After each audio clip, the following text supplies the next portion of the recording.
Welcome to the January 2015 edition of Financial Empowerment, a production of the California Society of CPAs and CalCPA Institute. I'm Bill Spaniel. College costs continue to rise, but parents and students can find ways to pay for higher education without being encumbered by too much debt.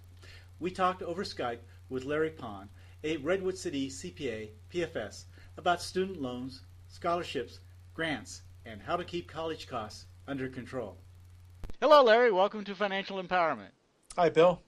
Larry, I'd like to talk to you about student loans and how to pay for college. It's very expensive for many people to go to college nowadays.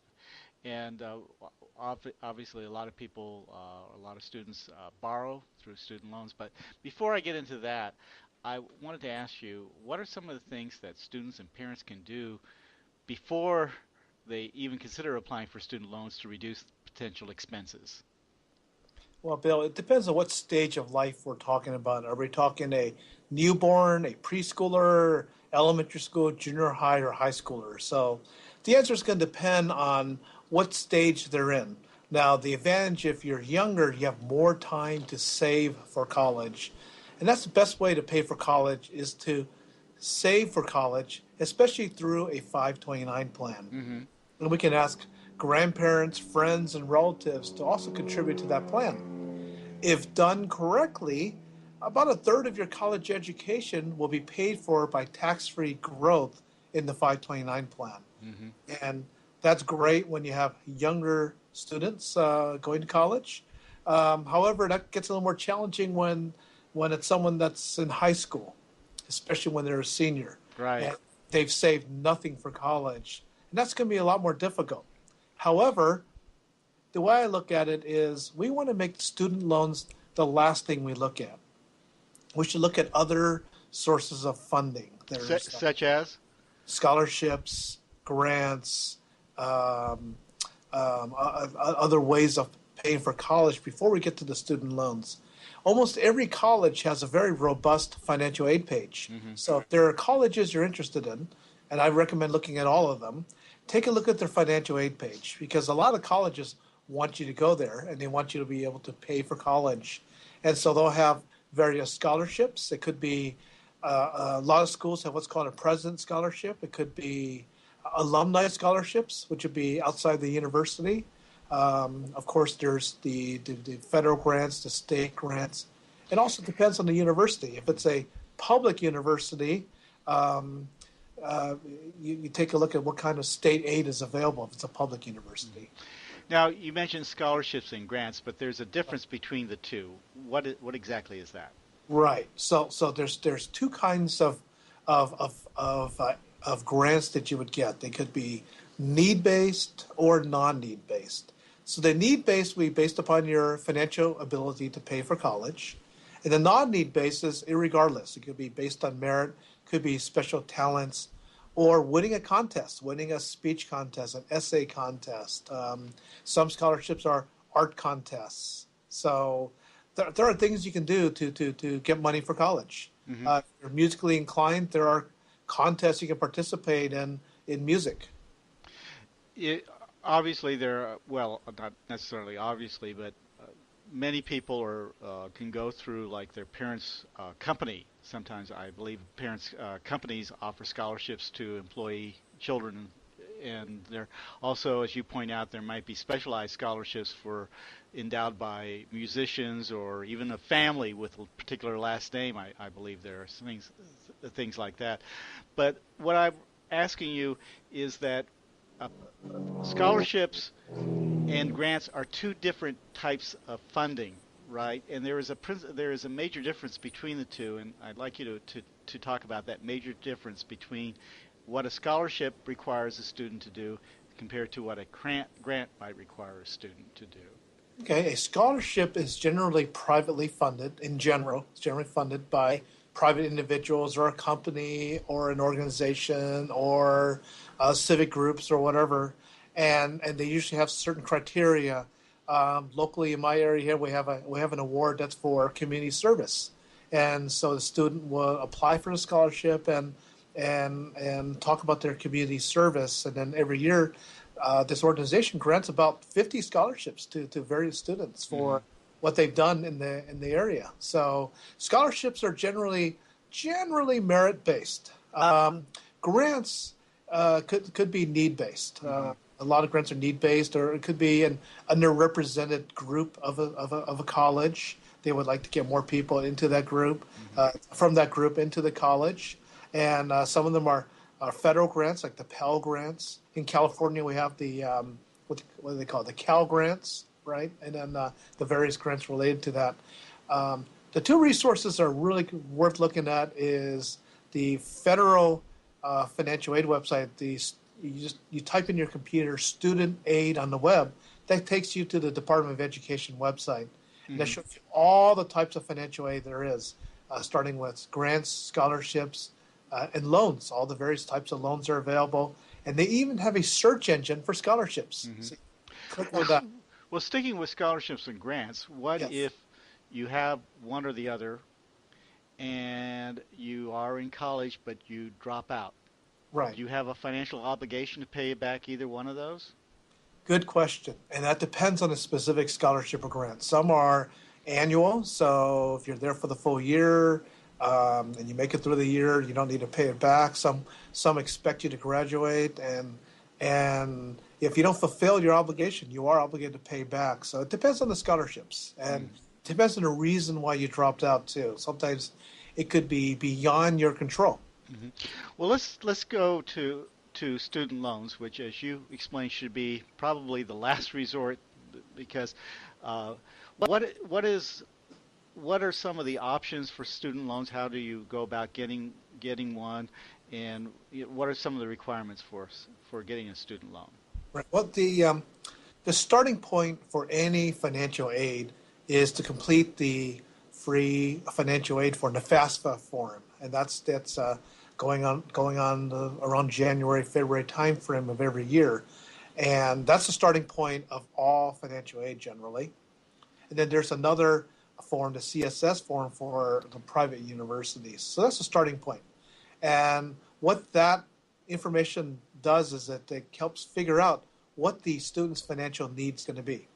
Financial need is fulfilled through various categories. It could be fulfilled through scholarships, grants, work study, and loans. And then there's different types of loans. Some loans are offered by the university.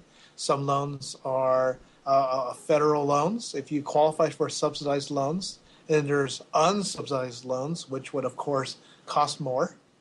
And then there's parent loans. So there's a lot of, those are the fall in the category of student loans. Now, some parents use their home equity to pay for college too. Right.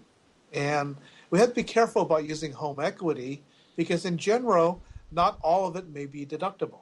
So be careful about that. Okay. Well, what are the interest rates that one can get on a student loan, and how does that affect the payment of a student loan? Right. So when you're in school, you have what's called deferment. And what deferment means is the loan is deferred. It doesn't mean it's not due. It just means you don't have to make a payment while you're still a student. So upon graduation, after a certain amount of time after graduation, you're expected to make payments on your student loan. Now, the interest rate's going to vary depending on the type of loan you're getting.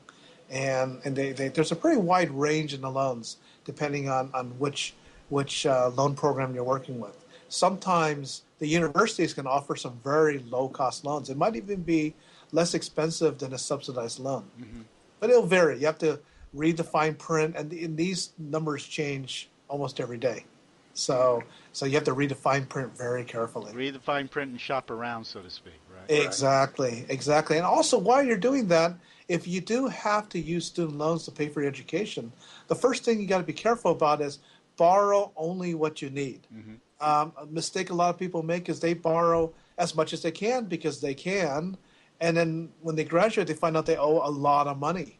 And so, it should just be used for the cost of tuition, the cost of books, and those kind of things. I don't recommend using student loans for living expenses or for buying a car or for things outside of education needs, because you don't want to be burdened with this very large loan when you graduate. Right.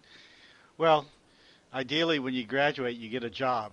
And unfortunately, many graduates don't get jobs in this economy, or if they do get a job, it's not quite what they were looking for originally. It may be at a lower salary than what they anticipate. So how does that factor in paying off their debt? What can they do to minimize the impact of that student loan on their income and on their livelihood in the Right. years ahead? Right. So one thing you should never do is to ignore your the student loan provider. You should never ignore them. If you don't pay, or if you fall behind in payments, don't ignore them, because that's not a good thing to do. You should contact them, call them, let them know your circumstance, telling them that you can't find a job for whatever reason, or you need some more time, or ask for an extension of deferment, and they can work with you. Hmm. It will not work with you if you get turned over to collections and then you're stuck with a very mean collections person, and they're not going to give you any breaks. So that's very important.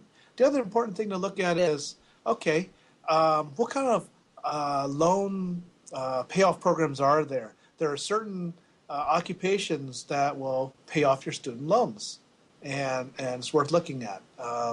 For example, there was in California, they have the healthcare fellowship program, which if you agree to work in the healthcare field, because there's a shortage of healthcare workers, if you work in this program, they will make payments towards your student loan for you, and at a tax-free basis. So that's a pretty good deal. If you work in underserved areas, there are programs that will pay off your student loans, especially in the medical field, or especially if you're in the medical field in the military. This can be pretty lucrative. Good. It's worth looking at. Anything else you would like to discuss regarding student loans or financing one's college education that you think would be helpful to listeners to our program? Well, I think what's important is when you're investigating the schools you're looking at, do some planning, take a look at what the total cost of college is going to be. The financial aid offices in every university and every college is very helpful, because they want you to succeed. They want you to be a generous alumni. So they're going to want you there, but so you need to compare the different schools you're looking at and what kind of career opportunities you can get out of there, and the ability to pay off these student loans. So you want to plan to see what kind of resources you have personally, how much can you make working towards your college education, what are you going to do during the summers, what are you going to do during school, do you qualify for work study, and try to minimize the amount of student loans. What's going to be important is to figure out what the loans are going to be by the time you graduate. Is it going to be a six-figure number? Is it going to be a five-figure number? How big is that going to be? And what are the payments going to be? And how is that going to relate to what your life goals are going to be? You don't want to be 50 years old and still paying student loans. You hope to have that paid off by then, because you have other financial goals you've got to work towards. Right. So I think what's more important is to figure out what we can do to keep the cost of college as low as possible. A good example is attending your local community college for the first 2 years to get your general education out of the way. And again, working with the college that you do have a pathway to that four-year university you want to attend. Or some people I know have started at a public university and then they transfer to a private university in their year. That's saving some money. So there are a lot of strategies you can take to keep the cost of college down. Okay. Larry spoke of the FAFSA application. That's the free application for federal student aid. Schools use that application to determine student eligibility for aid. You can fill out the application online at https://fafsa.ed.gov. We appreciate your listening to Cal CPA's Financial Empowerment Program, which was produced in January 2015. If you would like to comment about our show, have a question for a CPA, or would like to suggest topics for future programs, write us at financialempowerment@calcpa.org, or simply visit www.calcpa.org. You can search there for a California CPA who can help you save on taxes, better manage your investments, or a budget for those rainy days even sunny California sometimes has. Just click on the Find a CPA link. This is Bill Spaniel, and you've been listening to edition 171 of Financial Empowerment, a production of the California Society of CPAs and Cal CPA Institute.